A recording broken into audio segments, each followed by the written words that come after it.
Hello friends, welcome back to my channel. Christmas day per হয়ে গেছে, cake তো সারা বছর খাওয়া যায়। আমার ছেলের বায়না আবার কেক খাবে, তো আমি বাজার থেকে কেক কিনে না এনে বাজার থেকে শুধুমাত্র কয়েকটা উপকরণ কিনে এনে বাড়িতেই এই কেকটা বানিয়ে নিলাম।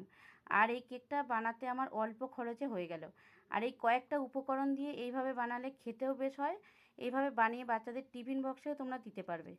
পুরো ভিডিও দেখো আর ঝটপট এইভাবে বানিয়ে নাও। আর হ্যাঁ, যদি আমার পরিবারের নতুন সদস্য হয়ে থাকো তাহলে চ্যানেলটা সাবস্ক্রাইব করে এই পরিবারের পার্মানেন্ট সদস্য হয়ে যাবার অনুরোধ রইল। আর হ্যাঁ, নতুন নতুন ভিডিও নোটিফিকেশন পাওয়ার জন্য বেল আইকনটা বাজিয়ে রাখার অনুরোধ করছি। এখন চলো ভিডিওতে যাই। তো দেখো বন্ধুরা, কেকটা বানানোর জন্য প্রথমেই আমি এই বাটির পরিমাণ 1 বাটি ময়দা নিয়েছি। বাটির পরিমাণ আমি ময়দা নিয়েছি, ওই বাটি মেপেই 1 বাটি সুজি নিয়ে নিয়েছি। তো বন্ধুরা, সুজিটা আমি কিন্তু মিক্সারে একটু গুঁড়ো করে নিয়েছি। আর এই ব্লেন্ডার দিয়ে ভালো করে সুজি আর ময়দা মিশিয়ে নিচ্ছি। আর দেখো, আমি যে বাটি মেপে ময়দা আর সুজি নিয়েছিলাম ঠিক ওই বাটি মাপ করে এখানে 1 বাটি উষ্ণ গরম দুধ নিয়েছি। তো দুধটা আঙুল ডুবিয়ে রাখা যাবে এইরকম গরম। আর এই দুধটা আমি অল্প অল্প করে এই ময়দার সাথে দিয়ে মিশিয়ে নেব খুব ভালো করে। আর দেখো, দুধ দেওয়ার পরে আমি এখানে ওই বাটিতে একটু উষ্ণ গরম জল নিয়েছি। একটু গরম জল অল্প অল্প করে দিয়ে দিচ্ছি আমি। তো দেখো, ব্যাটারটা ঠিক এই রকম হয়েছে।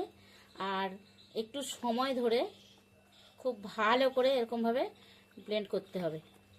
একটু সময় লাগবে, 10 থেকে 15 মিনিট। এইভাবে যতটা এরকমভাবে ব্লেন্ড করতে পারবে তত কিন্তু কেকটা খুব ভালো বেক হবে। এখন আমি এটা একটা ঢাকা দিয়ে 10 মিনিট রেস্টে রেখে দিচ্ছি। দেখো, ব্যাটারটা যতক্ষণ আমার রেস্টে আছে ততক্ষণ আমি একটা ডিম এখানে নিয়েছি। আর ডিমটা ফেটিয়ে একটা বড় বোল নিয়েছি, যেহেতু এটাকেও আমার ফাটতে হবে। আর সব ব্যাটার একসাথে দিয়ে ফাটবো, সেই জন্য আমি বোলটা একটু বড় নিয়েছি। যেহেতু আমি বাটার কেক করছি, তো ওই ডিমের সঙ্গে আমি দিয়ে দিচ্ছি এখানে বাটার। আমি এখানে 2 চামচ পরিমাণ বাটার দেব। আর এটা অল্প একটু ফাটিয়ে নিচ্ছি আমি ডিমের সাথে। দেখো, বাটার আর ডিম ফাটিয়ে নিয়েছি। আর এখানে আমি চিনি নিয়েছি। তো চিনিটা আমি মিক্সার জারে গুঁড়ো করে নিয়েছি। আর আমি যে বাটি মেপে সুজি আর ময়দা নিয়েছিলাম, দুধ নিয়েছিলাম, সেই বাটি মেপে আমি এখানে চিনিটা নিয়ে নিচ্ছি। চিনিটা আস্তে আস্তে অল্প অল্প করে দিয়ে এই সঙ্গে ফাটিয়ে নিতে হবে।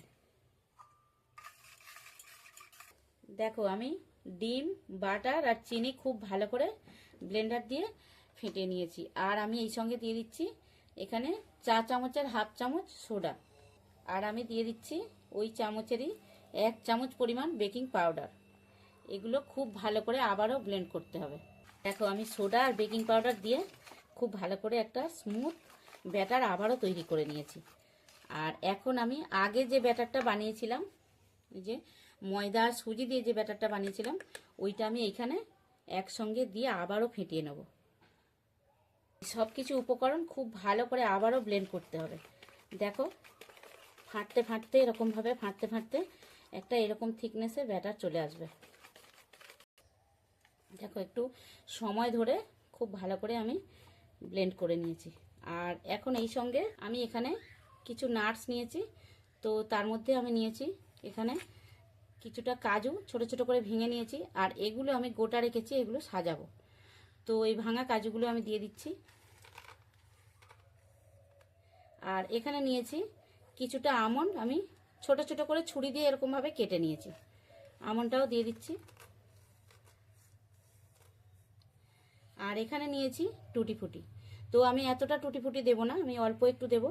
আর সাজানোর সময় অল্প একটু দেব, আর দিচ্ছি না। আর নিয়েছি কিচমিচ। তো কয়েকটা কিচমিচ আমি এই সঙ্গে দিচ্ছি, আর বাকিটা পরে দেবো। সব উপকরণ খুব ভালো করে আবারও ব্লেন্ডার দিয়ে ফেটিয়ে নিচ্ছি আমি।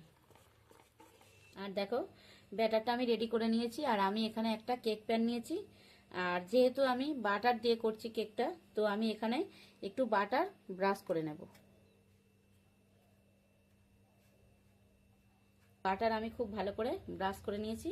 আর একটা বাটার পেপার নিয়েছি, এই মাপ করে আমি বাটার পেপারটা কেটে নিয়েছি। আর এইভাবে বাটার পেপারটা বসিয়ে দিচ্ছি। দেখো পেপারটা আমি খুব ভালো করে এইভাবে হাত দিয়ে বসিয়ে নিয়েছি। এখন এই পেপারের উপরেও আমি একটু বাটার ব্রাশ করে দেব। দেখো বাটারটা আমি খুব ভালো করে ব্রাশ করে নিয়েছি। আর এখন আমি যে ব্যাটার তৈরি করেছিলাম আস্তে আস্তে আমি এই কেক প্যানের মধ্যে দিয়ে দিচ্ছি।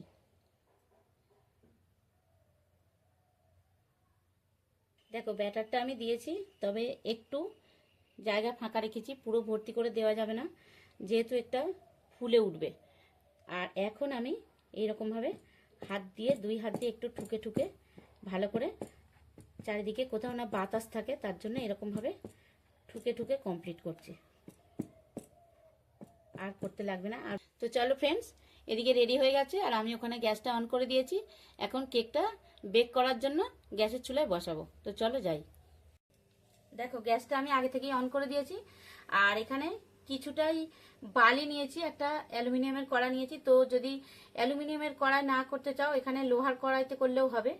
আর বালিটা আমি বেশ কিছুক্ষণ জ্বালিয়ে গরম করে নিয়েছি। আর একটা স্ট্যান্ড নিয়ে নিচ্ছি, স্ট্যান্ডটাই বালির উপরে বসিয়ে দিচ্ছি। আর ওই স্ট্যান্ডের উপরে আমি কেক প্যানটা বসিয়ে দিচ্ছি। দেখো বন্ধুরা, আমি এরকমভাবে বসিয়ে 10 মিনিট বেক করব। 10 মিনিট পরে আমি ঢাকা খুলে একবার দেখবো আর সাজিয়ে দেবো, কিছুটা বাদাম আর কিচমিচ দিয়ে সাজাবো। আর 40 মিনিট আমার এইভাবে বেক করতে লাগবে। তো আমি একটা ঢাকা দিয়ে দিচ্ছি এখন। দেখো 15 মিনিট পরে আমি ফিরে এলাম বন্ধুরা। দেখো কেকটা কিন্তু খুব ভালো বেক হচ্ছে। এখন এই ফ্রুটস আরও আমি নিয়েছি সাজিয়ে দেবো বলে। তো কিছুটা কিচমিচ আমি ওপরে কিচমিচ এইভাবে দিয়ে দিচ্ছি। আর কিছুটা টুটি ফুটিও আমি এইভাবে সাজিয়ে দিচ্ছি, দেখতে ভালো লাগার জন্য। এরকমভাবে আমি নাটসগুলো এইভাবে সাজিয়ে দিচ্ছি। আর ওপর থেকে কিছুটা আমন্ড কুচিও এইভাবে ছড়িয়ে দিচ্ছি। দেখো সব আমি সাজিয়ে দিয়েছি। আর এখনো 25 মিনিট কিন্তু কেকটা বেক করতে হবে। তো আমি গ্যাসের ফ্লেমটা মিডিয়াম টু হাই করে রাখছি। আর আবারও ঢাকা দিয়ে দিচ্ছি আমি। দেখো ফ্রেন্ড, 25 মিনিট পরে আবারও ফিরে এলাম। তো দেখো কেকটা ঠিকঠাক বেক হয়েছে কিনা দেখার জন্য আমি এখানে একটা কাঠি নিয়েছি। আর এই কাঠিটা কেকের মধ্যে এই যে এইভাবে তোমরা দেখে নেবে। দেখো কিন্তু কাঠির গায়ে একটুকু লেগে যাচ্ছে না, তখন জানবে কেকটা পুরোপুরি বেক হয়েছে। আর যদি কাঠির গায়ে লেগে থাকে তাহলে জানবে এখনো বাকি আছে। তো আমার এখানে লেগে যাচ্ছে না, কেকটা বেক হয়ে গেছে ভালোভাবে। আমি এখন গ্যাসটা অফ করে 10 মিনিট এইভাবে রেখে দেবো, তারপরে চুলা থেকে নামিয়ে তোমাদের দেখাবো। গ্যাস থেকে নামিয়ে 10 মিনিট নিচে রেখে ঠান্ডা করে নিয়েছি। আর একটা প্লেটে তুলে তোমাদের কেটে দেখাচ্ছি কেকটা কতটা সফট হয়েছে আর কতটা নরম হয়েছে। আমি একটা প্লেটের মধ্যে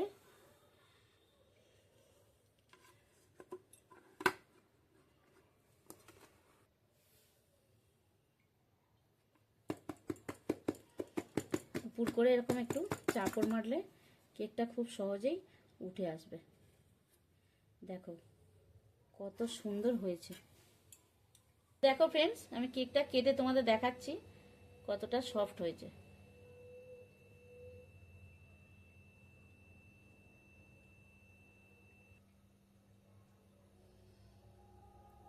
কতটা সফট হয়েছে দেখো ফ্রেন্ডস, আর দেখতেও খুব সুন্দর হয়েছে।